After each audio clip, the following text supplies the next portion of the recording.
very exciting and a very far out, far out or away, depending on your sci-fi reference you want to go with today. We've got a great episode for you today. We're going to be talking about going to the stars and beyond.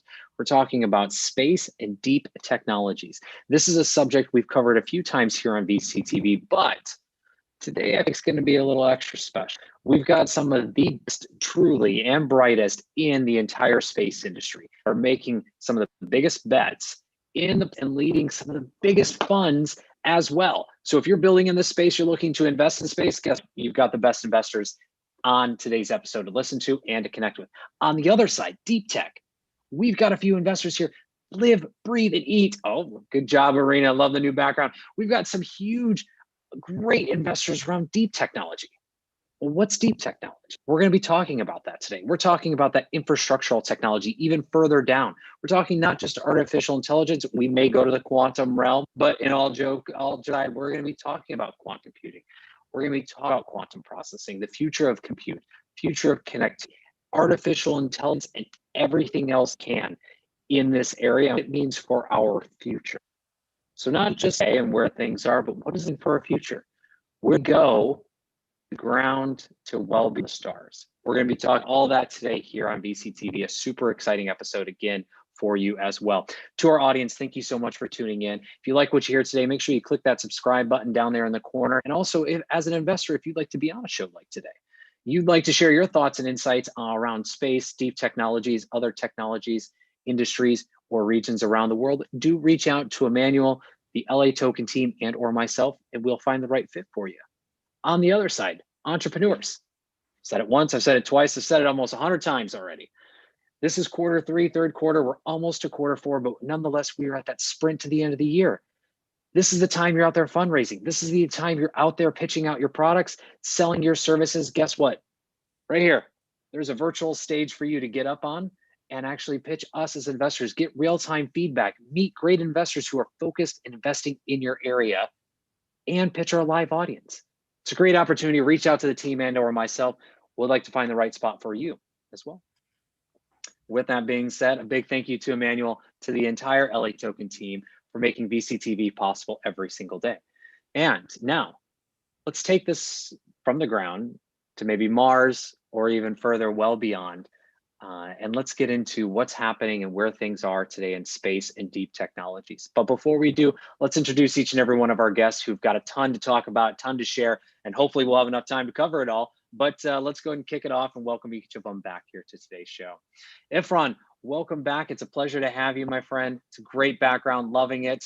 We're having fun today here on VCTV with our backgrounds, but nonetheless, Ifran, if you can, kick us off with a little intro background. Thank you, Kyle, and thank you for this exciting panel. And you know, I'm honored to be here with everyone. My name is Irfan, and the company that I represent is Irfan Holdings. So obviously, I have been involved both as an entrepreneur, but also as an investor for some time now. And deep technology, even space, has been an area of interest, as well as both professional interest, but also business interest for myself. The way I see it is that, my long-term goal is to enable singularity, to have convergence of technology. And for that to happen, I have to be involved, and I would like to see, companies getting involved, trying to converge science to make things happen, because ultimately, we are trying to have an evolution of our humanity, but also improve and develop science. So that has been the motto of my pretty much entire career, and that is exactly what I do. So glad to be here and looking forward to this discussion. Absolutely. I'm looking forward to having you as well. I know this is two huge areas for you. So again, we'll come back to that. Arena, I'm not sure exactly where you're at right now. You're on mute, so maybe you're too far away, but I think you're back. And a little intro, a little background for everybody. Yes, well, I'm somewhere, I think this is the moon. I'm not sure. I need to ask somebody that knows how things look from the moon, and, but I think that's where I am. We're at that retirement community that is built for us in the future where we all hang out. So that's where I am. But it's a pleasure to be back. I love this subject and I love the panel. I mean, this is just so great. Everybody here is amazing. My name is Irina Litchfield. Many know me as a crypto superwoman. I'm founder of Blockchain Cube, the blockchain integration firm, and I am president of Lumeria, where capital meets innovation.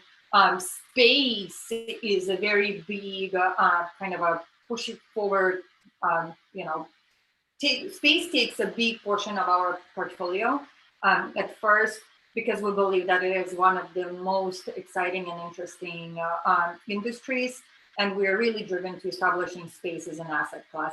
A side note, guys, there is no such a thing as a space as an asset class. It's an industry that exists, over 60 years, and look, it's not established as an asset class. And so it's my honor to be here. I'm an advisor on Space Fund, and Megan is a managing partner, and Irfan as well is advisor on Space Fund. So, and Space Fund is leading the world in what we know as establishment of the space as an asset class, because they're inspiring entrepreneurs to go through venture capital pathway and not just go through kind of how things used to work. And so they're providing a great model to saying, okay, come this way. This is a great way of happening. And they've been leading. They were first ones, and you can see sprouting all around it. And so I'm sure Megan will talk more about the next stage of a space fund. So they're literally taking in and saying, okay, we need early stage. Now we have early stage, we need to establish later stage. And it's so wonderful because we need that. The space industry needs that. Absolutely. And it's such an honor to then introduce Megan Crawford, who is the managing partner and one of the founders of Space Fund. Megan, welcome back to the show. It's always a pleasure. A little intro and a little background further than I think a little bit of what Irina just tried to do for justice, but there's so much more for you to share. So I'll turn it over to you. Well, thank you. And thank you for having me today. And sorry that I'm the most boring background. This is actually my real background in my office here. Nothing fancy or cool like the rest of you. But yes, my name is Megan Crawford. I'm managing partner of Space Fund. We are a fairly new venture capital firm, just closed our first fund actually last month, and have made some great deployments already. But we are investing exclusively in what I call the new space industry. And so, as Irina mentioned, the space industry has existed for over 60 years, and most people are familiar with companies like Boeing and Lockheed and Honeywell. But what you've seen in the last few years is this renaissance in space, right? We've got completely new types of companies, new types of technologies, and you've got this huge commercial push right now. Space is no longer the domain of governments. It is the domain of business now. And the final frontier is finally open for business. We've crossed that in the last couple of years. We've kind of crossed that marker. And so we're currently tracking over 2,000 space startups around the world, and that number is increasing daily to the point where I'm even having trouble keeping track of them all at this point, which is a great problem to have, right? And so the industry is expanding rapidly. It's being built off of kind of technological innovations and Moore's law and all of the things that we've seen kind of change the world here on Earth, also changing the ways that we operate in space, allowing companies to create space missions for single-digit $1 million instead of hundreds of millions or billions of dollars, the way space has been in the past. And so that's opening up brand new business opportunities and brand new ideas. That with the combination of what we've seen, this revolution in the launch industry, right? So now you have this low cost, frequent, reliable access to space that has really opened it up. So we're looking for the companies that are benefiting from that low cost, frequent, reliable access to space and are able to create value from that. And we're seeing a lot of really fun and interesting activity that I'm thrilled to talk to you guys about today. Awesome. Can't wait to hear more about those 2,000 plus companies. I've got a few questions on that for you as well. So get ready. All right. Last but not least, the man who's here with a plan, ladies and gentlemen. Lewis, welcome back to the show. It's a pleasure to have you. A little intro, a little background. Oh yeah, I don't know if I have a plan, but I'm going to try my best. I'm following Megan. I don't know.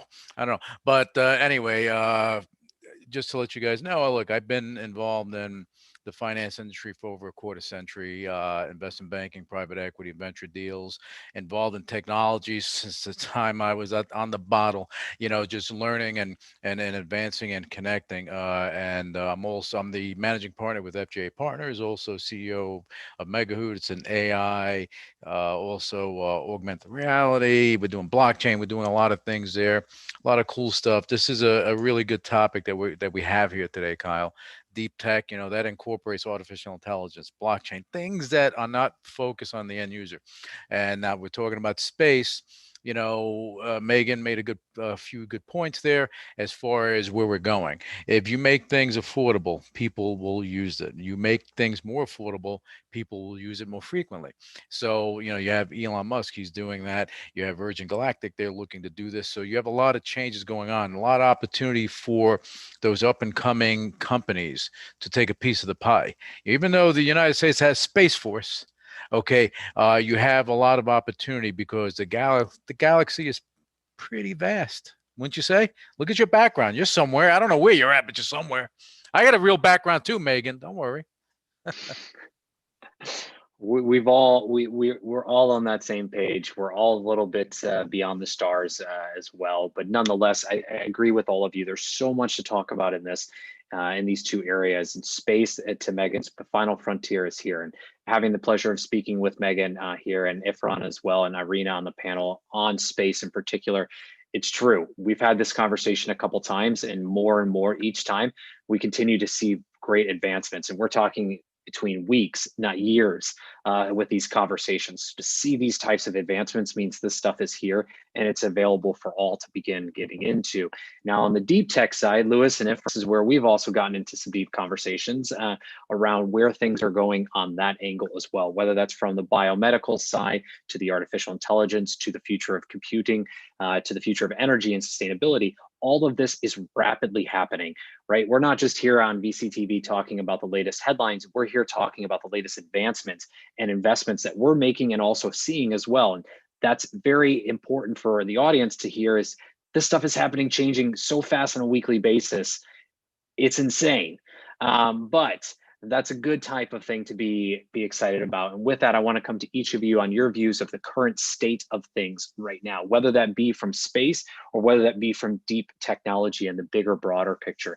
Ifran, I want to come to you first. I mean, you play very heavily in both of these areas, so I'll let you either comment on both or feel free to choose. But what are you seeing as the current state of space and deep technologies?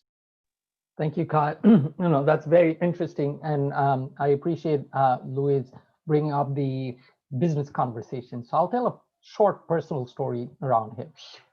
And which is that when I was young, I went to my dad and I said that, Dad, I want a lab. I read this Reader's Digest magazine where I read that a 8-year-old kid built a nuclear reactor in his garage. And so I wanted to do that. So my dad looked at me and he said that, okay, so you're gonna build it. How are you gonna sell it? Like what is the business proposition there, right? I mean, I'm gonna spend all this money making you a lab. I mean, how are you gonna sustain that? How are you gonna develop that? This is a very important point. And this has been the key driver for me throughout my life. And this is exactly what I want to kind of like relate and translate to every place that I get into. And this includes the space industry. Space industry, is like is a box full of treasure. As Irina mentioned, as Megan mentioned, it's been 60 years of work that went in. There's some really deep technologies that there is, but also the industry has been opaque, right? Whether it is because of the government, whether it's because of just the name itself, throws out some people. Like it's too tough to get in, too tough to implement, et cetera, et cetera. But what I see and what Megan just mentioned, just about a decade ago, things started changing. With the commercialization of the space industry itself, allowed things to happen. And we can just see what we are seeing, what Louis mentioned about Virgin Galactic, reusable rockets by SpaceX, these are just like a little drop in the ocean of what space has to offer. So the way I see it over the coming days, and this is how, this is the strategy that works for everywhere. Business is always a key driver for both activating innovation and sustaining innovation. So within the space industry, there are substrates. So the way I see it, there are surface substrates, which is like directly interacting with consumers. So whether it's transportation, travel, etc. And then there are deep substrates, right, which would make things happen, whether it is, building what Irina is showing us in the background, which is, a space colony, a retirement home, a place to live, when, climate change is real as it gets and all hell break loose, we probably have to leave Earth. So, that said, I think that is right now the state of that. And right now is the time for businesses, investors and everyone in an ecosystem to participate, because just like Megan mentioned, we're going to see just similar to a Moore's law development in the space industry as well as in the deep tech industry, because they're equally interconnected with each other, because space drives deep tech innovation. Thanks, Kyle. And it feels like we're already seeing some of that right now as well, right? We're seeing not just the early days, but I would say we're in the early innings of that convergence starting to happen. And a lot of that has to, again, something we've talked about regularly here is the digitization, right? But I would almost argue, and I'm excited to hear the challenge back, that the digitization that we've experienced over the past year wasn't really a driver for this. If anything, a lot of this has been in the works for decades, as Megan and I have spoken about before. And finally, as an industry, things have caught up. And as consumers and business, we have caught up. Technology has been there. It's just starting to advance and new things are being introduced as well. And Megan, I'm happy to be challenged on that. I know I'm not right, but I do want to throw it back to you next of what you're seeing as the current state of things further on Efren's point. There we go.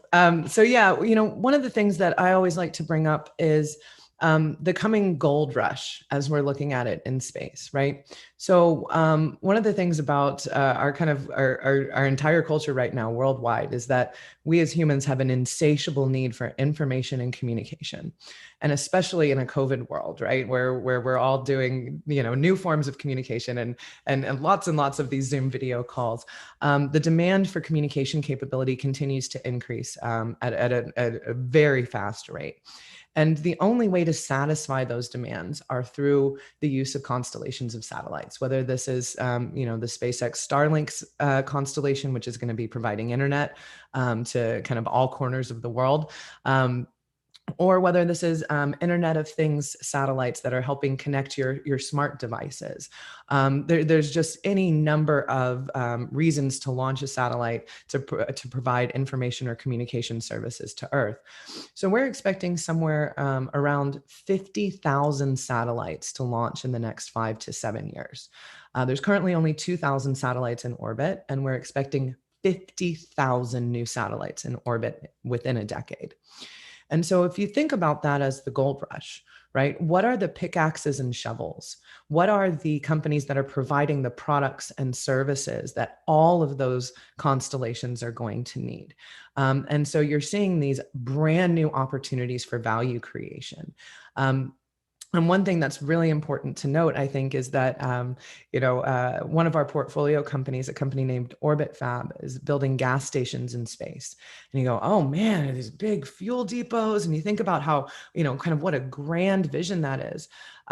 But they're starting out by selling the gas caps for the satellites. Satellites aren't right now refuelable. So there are no gas caps on satellites. And so these guys are literally out there changing the universe. And it starts with something as simple as a gas cap.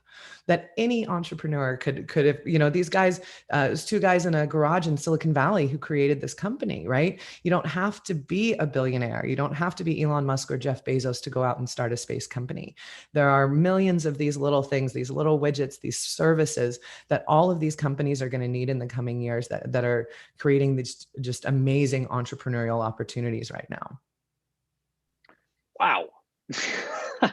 That's, I mean, very fascinating. And it's just incredible. I mean, to your point, right? You think gas station, you can think what we think of a gas station as today, right? Somewhere you'd stop, you'd fill up. It's either big or small. But to your point, it's beginning that journey.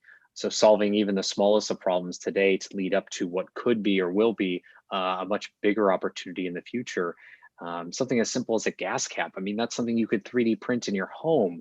And now they're able to sell. And wow, Meg, I'm blown away. I'm blown away. Okay, we'll come back to that because I know you got at least 999 companies to talk about further in that space. So this is great. Lewis, to you, current state, deep tech, what are you seeing?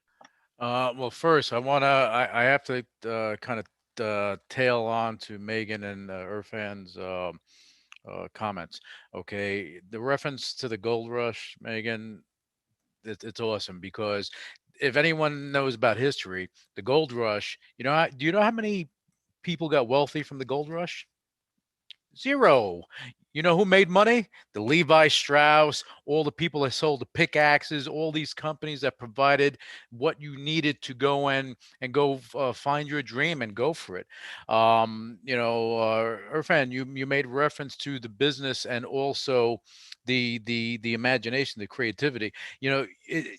I've come across companies that go and they present this great company and this great idea and all this stuff, and it's fantastic. Problem is that they don't have the path for it to be sustainable. Okay, they have the idea, and when I started out on Wall Street, when you came out with something like that, it was a situation like, okay, you want us to fund your dream. Okay, but how is it going to work? So sometimes the creative people aren't the business people. So if you have like a company like Apple, that you had both ends of the spectrum, so it worked. Okay, you need both ends of the spectrum. That's why whether you're a PE firm or venture capitalist, or Megan, you run a fund, is getting your hands dirty. You have a lot of input. You get a lot of input. Help these companies to go and cultivate that so that they can make it at some point, make money, but also to go and change things. I mean, there's a lot of changing that's going to happen. And I love all the points. This is a great panel. I don't want to take up too much time, but I do want to say that the references were on point, and I appreciate that. Absolutely. I'm going to come back to you real quick. Deep tech, what are you feeling? We talk about artificial intelligence, both online and offline. What are you seeing happening a little bit further in deep technology?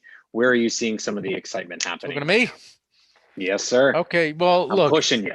Look, You today. artificial intelligence is here. This is what is a driving force. Machine learning, robotics, blockchain, all this stuff, the quantum computing, biotech, and what's happening there. All this stuff is the future. And if you look at what's happening in space and what they're looking to do, you need all this stuff. You have smart cities that are coming around. You need the machine learning. You need the. I mean, we talked about it so many times with the zettabytes of data that's going to be needed to go and make all this stuff work. Artificial intelligence is there. The augmented reality part of it is going to be prevalent in education, both in school and also in the workforce, because you're teaching people, and it's cost effective. You're able to go bring stuff to the table for them to go do at home and learn, and come back. When they go to work, they're ready. They hit the ground running. They become productive, effective. And that effectiveness is important, and for them, and it allows them to keep in compliance as well. But artificial intelligence, again, we're ramping up with that, and it's going to be a good ride all around as things progress. Absolutely. Arena, to you, what are you seeing as current state of both space and deep tech? As I know you play in both of those industries, so where are you seeing things currently? I'm seeing integration of innovations. Every single time we touch any innovation, it really integrates with others as well. I mean, so we have AI, quantum, biotech, life expansion, space, food tech, emotional wellness tech, right? Because there's a lot of technology for your expanded consciousness, manufacturing tech, space tech, they all integrate. And I really think too is that the space industry is the one that actually going to push the envelope for development and application of all these innovations and other innovations, because we need it in order to be able to explore, right? We need life extension in order to be able to go and really explore the space, right? To settle the space. We need the biotech to be able to,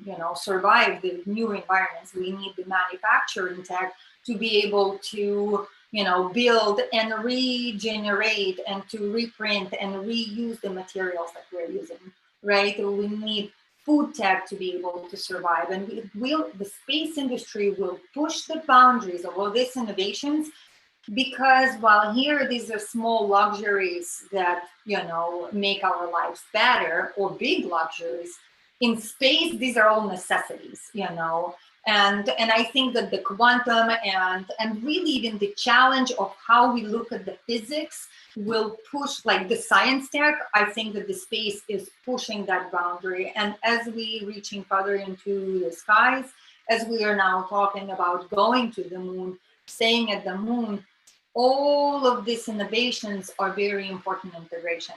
And the beauty of it is that as we see space pushing it forward, we also see the benefit here on our planet happening. And one of the things that is a great example is, the space companies, as Megan talked about it last time during our last discussion for the space and deep tech, that they pivoted, right? So they, instead of just saying we're going to cater to space and we will build this regenerative growth, platform or whatever, the house for family of four to be able to be, providing food and living and environment, ecosystem in the space, they actually got a lot of traction here from consumers saying, wait, I want this, right?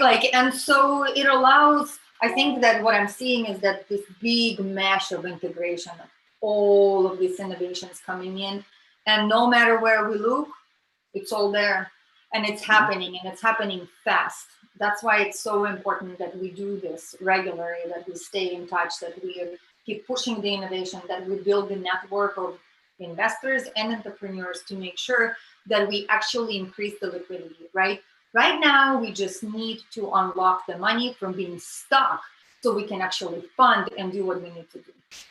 And we don't have to leave the earth soon, I think, because we can, in fact, use the agriculture tech to improve our land, to bring back the topsoil, to increase biodiversity. And it's all because of the technologies. It's because of all these integrations.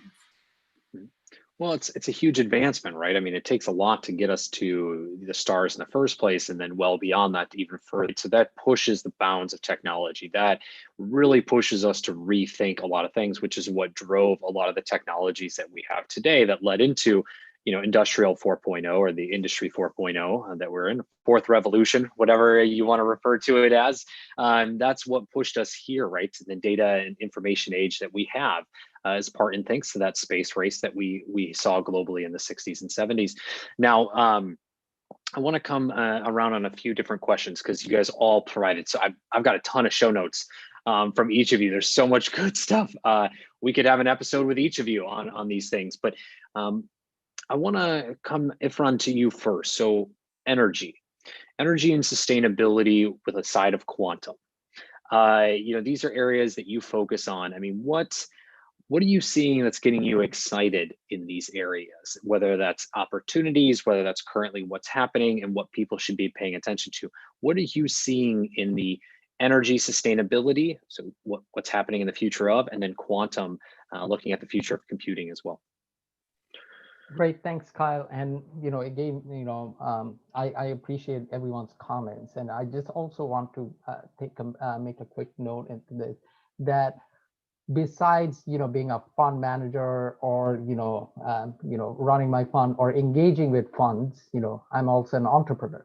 And so when we are talking about this, and when we are talking about the development areas, I want to speak as an entrepreneur, because we really have to embrace the culture of R&D and what R&D can do. R&D is not just a department tag that you put it in your corporate headquarters, and that's not how it works. This is because really, even business folks have to be, more, versatile, but also innovative as to how they're going to function.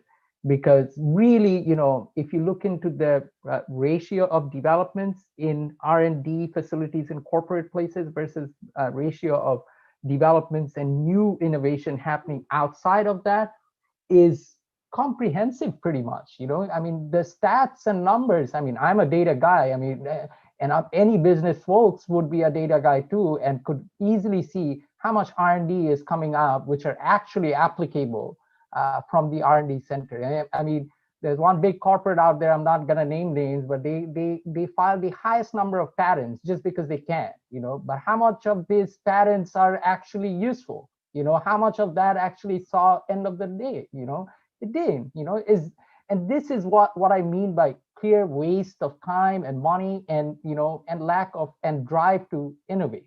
So now when you're talking about energy and really deep tech, this is, first of all, energy is a very opaque industry. There are stakeholders out there who would want to keep the status quo, and this is very, very important. And then there are others out there who thinks that, oh, okay, so the public thinks that we need to innovate, so we need to show how we can innovate. So just have like some CSR aspect of it, and just spend some time around that, and trying to show that there's some big interest. But it's not going anywhere, because it's not going to go anywhere, because deep in your rooted position, you're not tackling the problem. So when it comes to energy, there are certain, scientific limitations to what we are working with currently. These are what I call archaic or obsolete technology. This have reached its life cycle, its limitation. You cannot make it more efficient. You're spending billions of dollars to increase your efficiency to 1 to 2%. So I think this is why some of the portfolios that I worked with, and there's a company which I'm directly part of, and I'm sure that, is where we are trying to radically do things very differently, where we try to take a technology which is, which we know that is able to deliver, which is nuclear technology, and of course, enabling and combining them with other fields of, or developments in other fields to produce something. So there is hope in this field. This, technology, as we, position and roll out, is going to make a huge difference. So, but that's not the only one. Just along with that, other deep technology, and it's very interesting. Right before this, I was having a conversation around another, portfolio and a company that we're looking into, where we are looking at organic computation. So essentially biological computation and DNA-based storage systems. So because this is something, this is a future of the world, because at the end of the day, these are possibilities that we need to open up. But the sad thing is also, obviously, of course, here in the US, we have a lot of options, when it comes to, academic funded research. But at the same time, innovation has to happen on the innovation frontier, as companies, as startups, and with those who are, as an investor, you want to think the future. You just don't want to look at near term. And so what I'm saying is that even that applies for space. There are certain aspects of space that are 10 or 20 years down the line, but there are certain aspects of space, which, as Megan mentioned, that could also apply in 2 years. Have a plan, have a strategy, and then you can move across. So there are plenty of technologies that can be activated right now if the strategies are improvised and customized, because you need to understand that there has to be a marriage of culture. Without that, that's not going to happen. Absolutely. And Megan, I teased you right up, and I already had a question for you, but I feel like Efron gave you an even better one. But I want to come to you around what are we seeing and what's getting you excited around those other 1,999 companies plus that you have. I mean, 2,000 companies, all jokes aside, that's a lot of companies in a space, excuse me, in an industry that has traditionally been so governmental focused. It also has been very expensive traditionally. There's been a very lacking amount of, I would say not innovation, plenty of innovation, but lacking of investment. R&D has always been considered a division. It's never been a focus. But there's so much happening right now. What's getting you excited in those other 2,000 comps? Where are you seeing some really exciting key areas that maybe not necessarily people should be building in yet, but maybe should be paying attention to because they are so redefining as to what the space industry will have for us going in the decade ahead? That's oh man, I could talk for hours about this. You got right? it. I'm not stopping you. I'm not stopping. I got one for Lewis. I got one for you. Arena, I got one for you too. But Megan, go. It's all you. Okay. So, there's a couple of areas that we're really interested in and really, really excited about.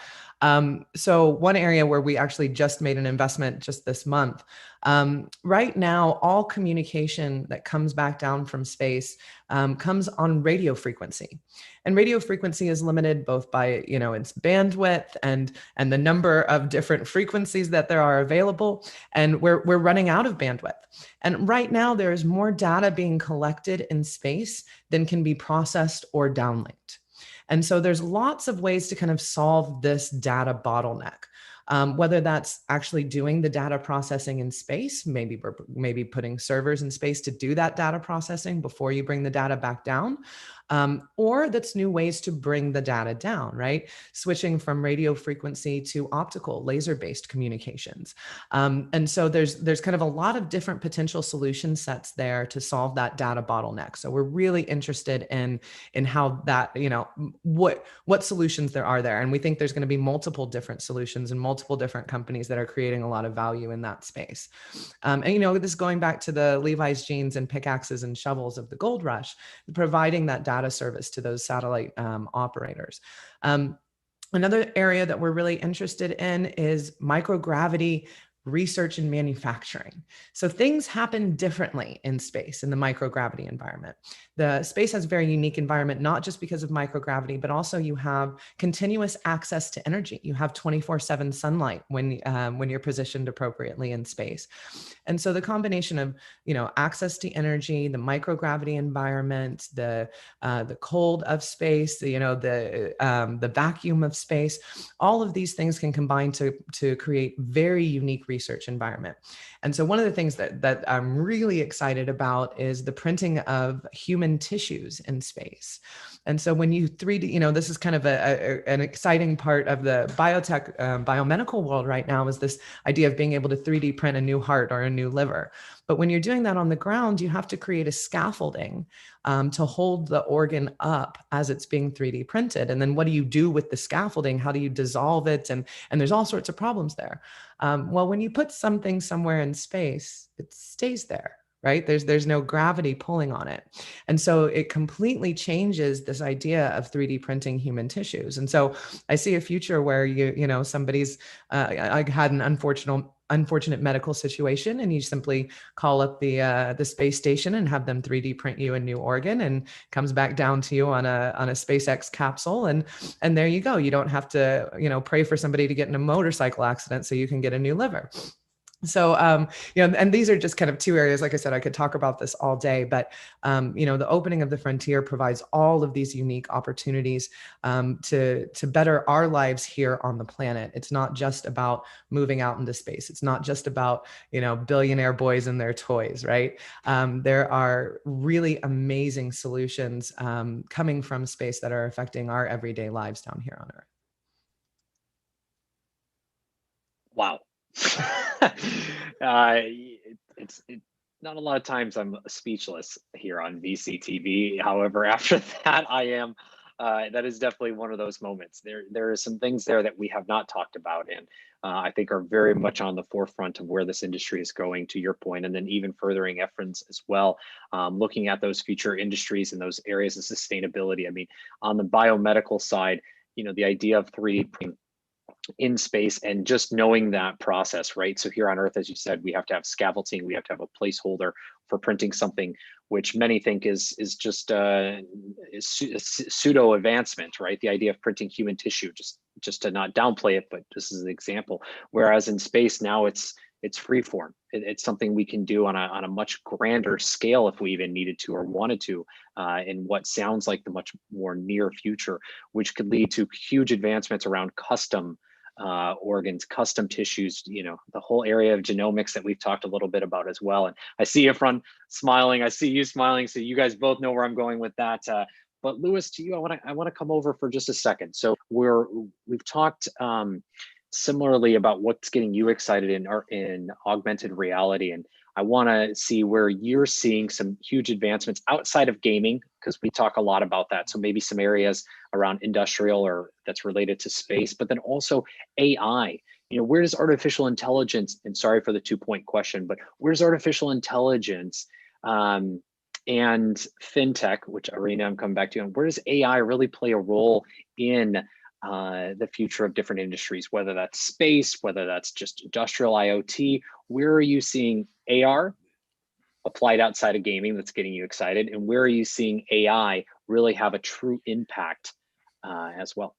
AI is the impact. AI hits every industry across the board. I don't care if you're here on Earth or you're in Pluto. It's going to impact everything, because you have machine learning, which is a component of artificial intelligence. Machines are inherently stupid until you feed them the data sets for them to learn.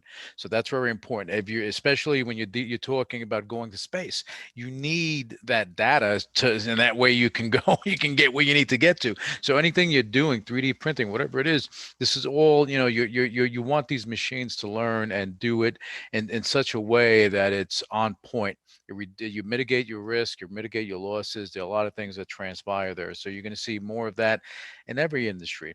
I heard earlier, and I need to touch on this, about singularity.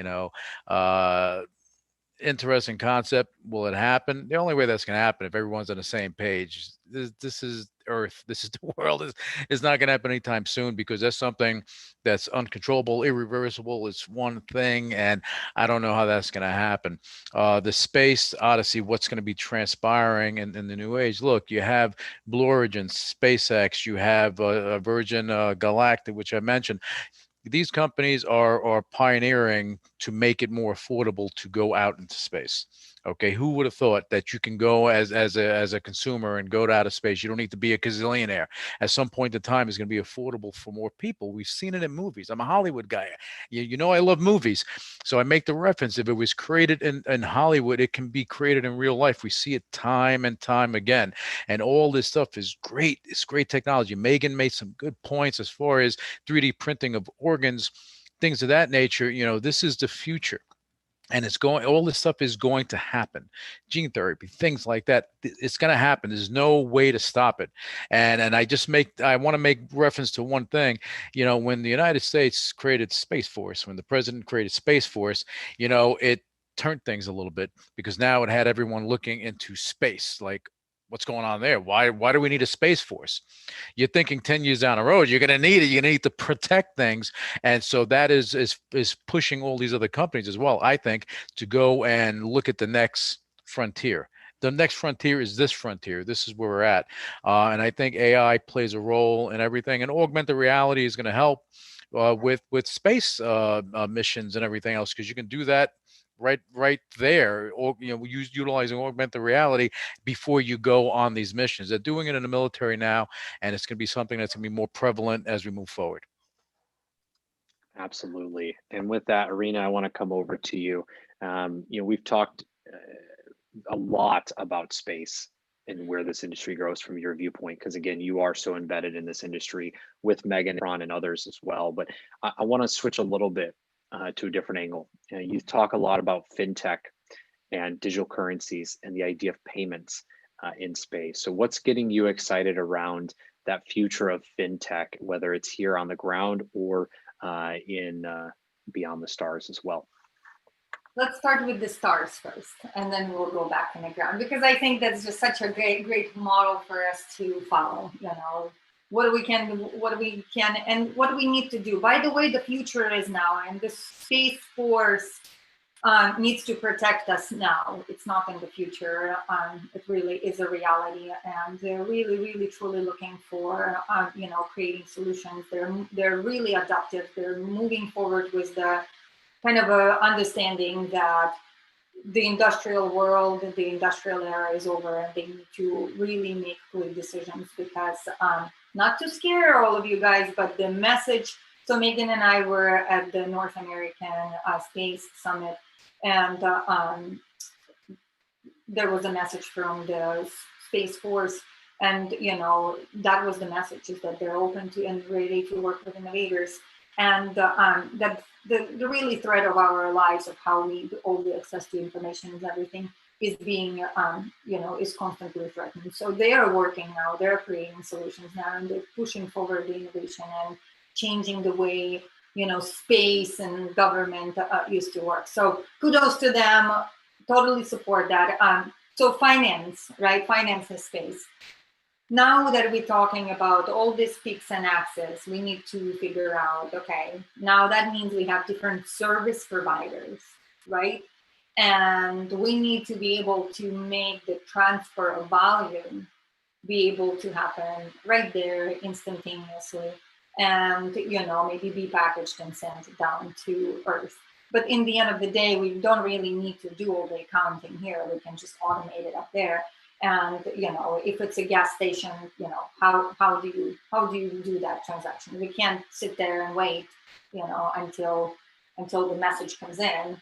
And so that's one of the big solutions, I think, that is really needed for the space. And I believe that there are people that are building those solutions. That application is important. Also, now it's not financial technology, but supply chain for space is extremely important, because the mistakes are very expensive there, right? So your precise supply chain is really key, because if your material fluctuates just a little bit in something, we have poof, and I don't know, $100 million just disappears or more into nothing, right? So very, very expensive, and can cause big problems. Now coming to the Earth, I think that on Earth, we living in a world, again, as I'll mention again, that the liquidity is not there. We are not really deploying fast enough, and we're not getting returns fast enough. So, but the world is spinning really, really fast around us. So one of the biggest innovations that we must implement, and we're implementing, and finally there's a demonstration that we really, really needed because of the current development of space, of the industry, is really redefining the way we do fundraising, not regulatory wise, just kind of the cycles. How do we make sure that we can keep empowering entrepreneurs that are, that would like to deploy in the early stage companies, right, to keep deploying? We need to give them liquidity faster than 10 years. That's just ridiculous, okay? It's a ridiculous thing to have, and the money gets stuck for too long. And also we need to really make sure that later stage funds, and firms, share their opportunities for investments, right? Because right now we have a lot of early stage investors. They're there, it's available, deal flow is there. The further you go, the tighter that network goes, and then you have to go in the pathway, and these are the ways that we execute. So I think that the innovation is really on the Earth is moving to a point to where we can unlock the liquidity. We can truly have global capital markets. We need to have global capital markets, and we must save small market cap. We need, because otherwise none of our innovations will work out, because we just don't have enough money. And then as soon as company gets to small market cap, it starts dying, right? So it just does not work. And blockchain eventually will play a big role in that, luckily innovators. And that's kind of people don't think about it, but it is a deep tech. It's still an innovation that has not been fully implemented. We're going through process of implementation, right? But it's not still there. People think Bitcoin is there, but true implementation, the true solution that a single source of truth brings to us, It's very complex. It's extremely complex, and it is a solution for so many industries. So it plays a big role in innovation of global capital markets because it's fast, because it can settle, regulators love it. Will it happen this year? Implementation of blockchain technology into traditional capital markets infrastructure? No, I promise to you, it's not going to happen. However, we're seeing slow adoption of saying, okay, we kind of like this and we understand that a little bit. And, most importantly, then DeFi is pushing the boundaries and says, okay, well, while you guys are figuring out how to do the simple things that we did 5-7 years ago, now we're just going to push boundaries even more.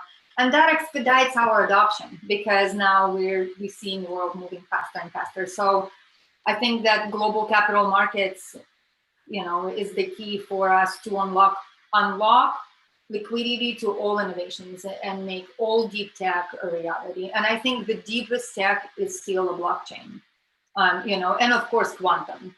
Right, there's like ones there because it's not there yet. We're not there yet. It's not. But in fairness, let's just take a step back. In fairness, quantum is an amazing word. It's a fun word to say. It's also a fun thing to talk about as well.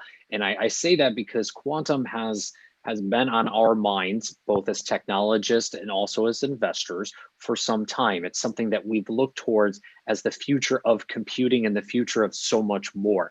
Well, now we're getting to that point where we've started to see the beginnings of this, right? On a big industrial level, just to clarify. And now that's coming down probably more rapidly than we'll expect on a more personalized level as well. Yeah, and it's coming there.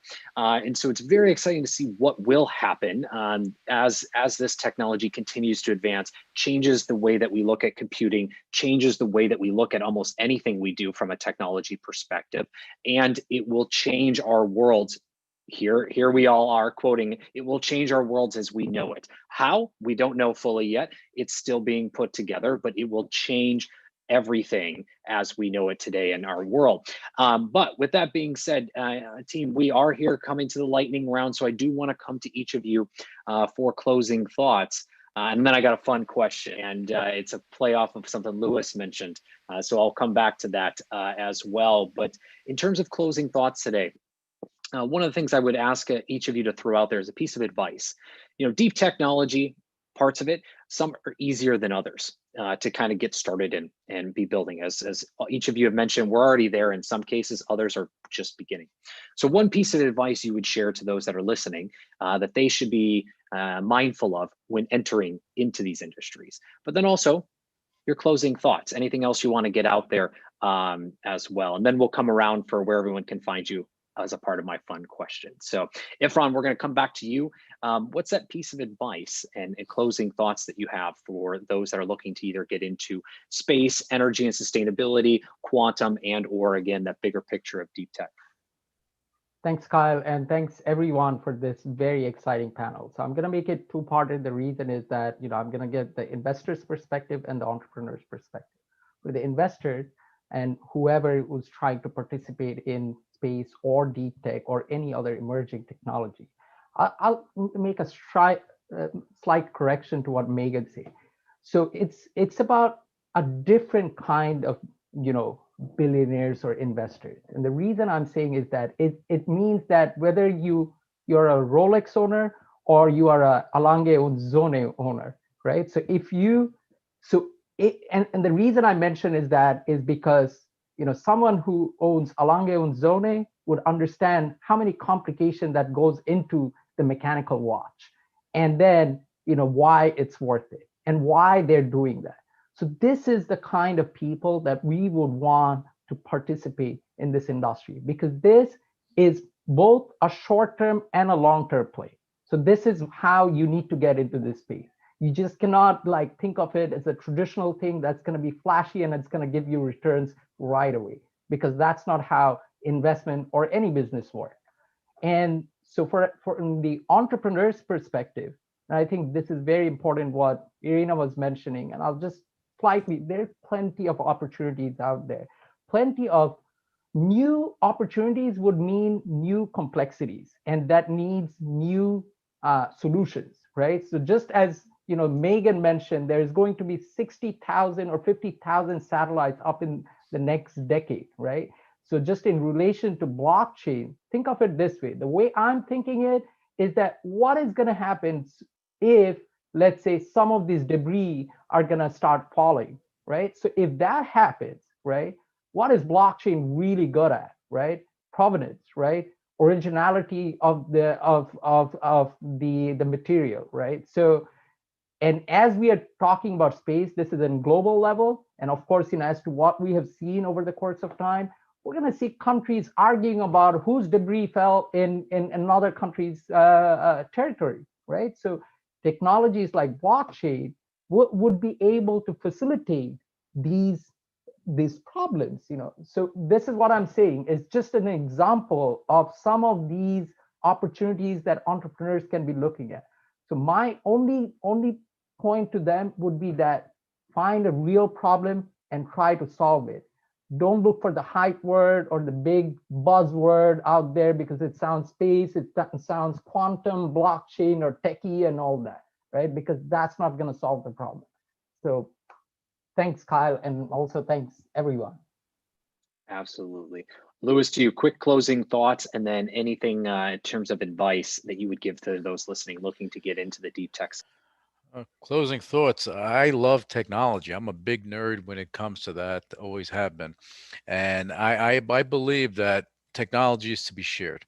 Okay, Irfan made reference to a company. I'll mention the company, IBM. They are the glutton of all patents. They're worse than Thomas Edison. They go and they get all these patents. The problem is they don't share. They don't share. Elon Musk, and I have to mention him because he did something recently, and it's for the better of his company, but for the better of everyone. He's taking the patents that he has for the battery technology and sharing it so that it'll ramp things up for everyone. Other companies will come in and fix things and make things better. It'll help his company, but you have these smart people that are looking for the opportunity to go and rip it apart and make it better. And it's better for mankind. And that's what technology is supposed to do. It's supposed to be better for mankind. So that's why I mentioned the singularity. It's going to be very difficult. We're not, I mean, not in my lifetime anyway, but maybe in another lifetime, we'll see. As far as advice, entrepreneurs that are into deep tech, Irina made mention of blockchain being a part of deep tech. It is a part of deep tech, as well as artificial intelligence, as well as biotech, and a lot of different areas. Quantum computing. Forget about it. The bottom line is, if you are in these realms, look at what's out there. Space is the next level. You have things that are going on here, whether it be auto manufacturing. Look for the areas where you can add value. Be original and be fearless, and go and try to change the world that we live in today for the better. That's my advice. Absolutely. Irina, quick closing thoughts, piece of advice. Louis, bettering the world. You said it. If you're an entrepreneur, you need to demonstrate how you're kind of fitting into a whole picture of bettering the world, right? If you're investor, also see how there is a benefit in returns of bettering the world. We must work together on that. And I think that most importantly, we finally arrive to a point to where it's marketable too, right? So for the marketing, you need to, for marketing alone, you need to have that messaging.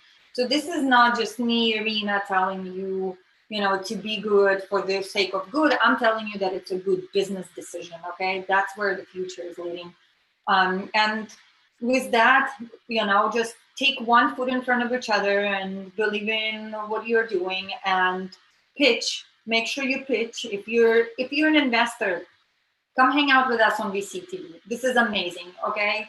Private gatherings have been canceled and we're not connecting. And this is the place where I feel like, it really replaces that for me. Except also now I can click off and do a bunch of work instead of being like, oh my God, I've lost 5 days of productivity, but it's a balance, right? Like, this is amazing. And if you're an entrepreneur, pitch. make sure you're pitching. I know it's hard because it used to kind of it wasn't really a way to where if you pitch online, it's going to get you to anywhere. But right now, that's the only way. Okay. And you need to pitch more and better. And then when you do pitch, listen for advice, implement advice, and then follow up with that investor who gave you that advice. Now, sometimes you will be changing your deck and adapting and changing Peter to that advice, but what you're going to do, you're going to realize that some of these things work great. So you deepen your understanding of your own solution, and then you're communicating to investors that you're ready to build relationship and find a better way. And eventually investors are relationships, and so you got to do it. And then investors, we need to change this whole problem with, liquidity problems. We just have to. It kills the innovation. Pushing into mergers and acquisitions does not work. And for space industry, that's just a murder. Okay, it's just a murder. The companies they do so well, and then they just force into mergers and acquisitions, and then we're gonna get more into that on another episode. Don't you worry, Megan. Last closing thoughts and last piece of advice. Specifically, I would ask for those looking to get into the space industry and add to your 2,000 plus companies that you're tracking to. Sure. So I'll give some entrepreneurial advice and some advice for investors as well, following on from Irfan's example. From the entrepreneurial perspective, the most important thing is, I mentioned earlier the gas caps, right? The most important thing to remember as an entrepreneur is that there are so many opportunities here, and there are so many places where people are realizing value. Be creative and don't be intimidated. The space industry is not as scary as it might sound or might look from the outside. It's not as expensive and the timelines aren't as long as you think they are. It's not the space industry of old. We are moving fast and breaking things. We are a young, nimble, fun industry, and we need all of the skill sets we can possibly get. We need new ideas. We need fresh blood. So come and join us. And then for investors, I'd say I'd like to give a fairly similar message. So many investors are, look at the space industry and they say, oh, that's too rich for my blood, or there's no way those timelines are going to fit within my investment thesis. And the space industry doesn't look that way anymore. It is very much, the day before the internet in the space industry right now. And for investors, now is the time to really start thinking about how you want to get exposed to this industry. There's ways to get exposed through the public market. There's lots of different private market investment opportunities, and those opportunities are growing day by day. So take a look. It's not as scary as you might think, and there's a lot of information out there that can really help educate you from the investment side. So go take a look. And then I'd like to say one other thing specifically to your audience. I know there's a lot of people that watch this show that are financial innovators. And to the point that Irina was making about liquidity, there is room in this industry for a lot of financial innovation. And there are a lot of ideas, there's a reason that our fund is tokenized. There are a lot of ideas going on in the blockchain world that I think could be extremely useful to space finance, not just to the physical aspects of space, but to the financial aspects as well. And funding humanity's breakout into the final frontier is something that's going to, it's the key. It's the keystone right now. And we need that financial innovation, and we need ways for the entire world to be able to participate on the financial side. And because it's going to take all of us to make this really happen. So to all of you financial innovators out there, space needs you most of all. Absolutely. And with that, thank you all so much for your time today. And as we come here to where everyone can find you super quick, Singularity. Are we here? Is it coming? What's your prediction of the year Singularity will happen? And then where can everyone find you online? So just a year prediction that you have, and then where can everyone find you online? Ifran, we're starting with you. Megan, we're closing out with you. So Ifran, to you. Thanks, Kyle, and thanks everyone and LATOKEN for this fantastic session, and to the audience too for listening to us. You can reach me easily through LinkedIn as Sheikh Mohammed Irfan, or through Twitter as Semper Irfan. Wonderful. And Irina, to you. Great question. I love it, Luis. Great suggestion. I think we're already connected, and there is a sense of what kind of energetic singularity that we experience. I think the beauty of life is that individuality. And so I certainly hope that we expand our ability to be connected closer to through our energy and with the energy around us, and explore better what it means to be energetic beings, because we run on electricity, remember that, right? So, but I sure hope that our experiences of that individuality, that personalization, who you are, is going to stay. I don't know if I'm interested in a world where we're just all the same, Agreed. And so sorry, Irina, to cut you off. We are actually way over time. So quick, your prediction, and where can everyone find you online? Well, that was my prediction. I don't think it's going to happen because I don't want it to happen. But I do think we'll be connected better with each other, more in touch with our nature. Google me, send me a LinkedIn message, tell me what it's about. And one more thing, if you're an investor and you are scared to getting into the space, just be a space fund LP. Great source of information, amazing reputation. I mean, Megan and Rick Tomlinson are just the representation of what is the best in the space, and others. Absolutely. Crypto Superwoman, check her out online. Again, I apologize, Irina, for having to interrupt. We are over time. So Luis, to you, quick year prediction, where can everyone find you online? Real quick singularity for the next year. I don't know. I can't tell you. I don't see it happening. Anyway, that's my prediction. Where you can find me, I'm going to be real quick here. I wish our friend would have had more input the next time. We'll do it next show. FJPartners.com, megahoot.com, see what we're doing in AI and AR and everything else, and blockchain and things of that nature. And now I'm going to pass the ball over to Megan. Megan, close us out. I likewise am not gonna give you a year, because I think there's just too many variables and too many definitions of what the singularity is. But you can find the company at spacefund.com. You can find me on LinkedIn /Megan. It's MEAGAN, and Twitter is Megan M. Crawford. Wonderful. And definitely everyone check out Space Fund. But with that being said, thank you so much for your time today, and also for staying a little bit late, as I do apologize, we ran over time. So hopefully none of your phone calls are upset, but nonetheless, thank you so much for your time today, your insights and your thoughts on where these industries are going, not just here on the ground, but to the stars and well beyond. To your audience, thank you so much for tuning in. Thank you, Irina. Thank you, Luis. To your audience, thank you so much for tuning in. If you like what you heard, make sure you click subscribe, give us a thumbs up. Do reach out if you'd like on the show as an investor like we had here today on our show. Thank you, Ifran, or as an entrepreneur to have the chance to pitch us. And a big thank you to Emmanuel and to the entire LATOKEN team for making BCTV possible. Thank you, Megan. And we'll be right back here in just a short little break as we come up to our next panel here on BCTV to talk about the future of finance, fintech, and banking as a whole, and where that may apply here in the future of our industries. With that being said, everyone have a wonderful day. We'll be back here. I'm your host, Kyle Ellicott, and we'll see you in just a few minutes here on BCTV. Take care, everybody. Bye.